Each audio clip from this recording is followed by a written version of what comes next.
آدمایی که بی دلیل خوبن ساده نیستن، زیادی درد کشیدن.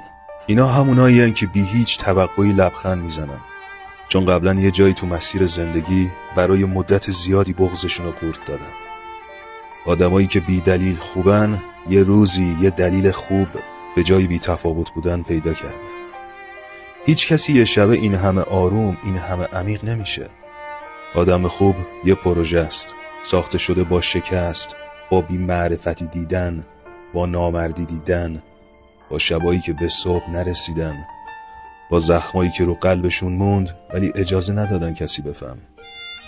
آدمایی که بی دلیل خوبن وقتی یه نفر میفته زودتر از بقیه دست دراز میکنن کمکش کنن، چون خوب بودن براشون انتخاب بوده نه یه اتفاق.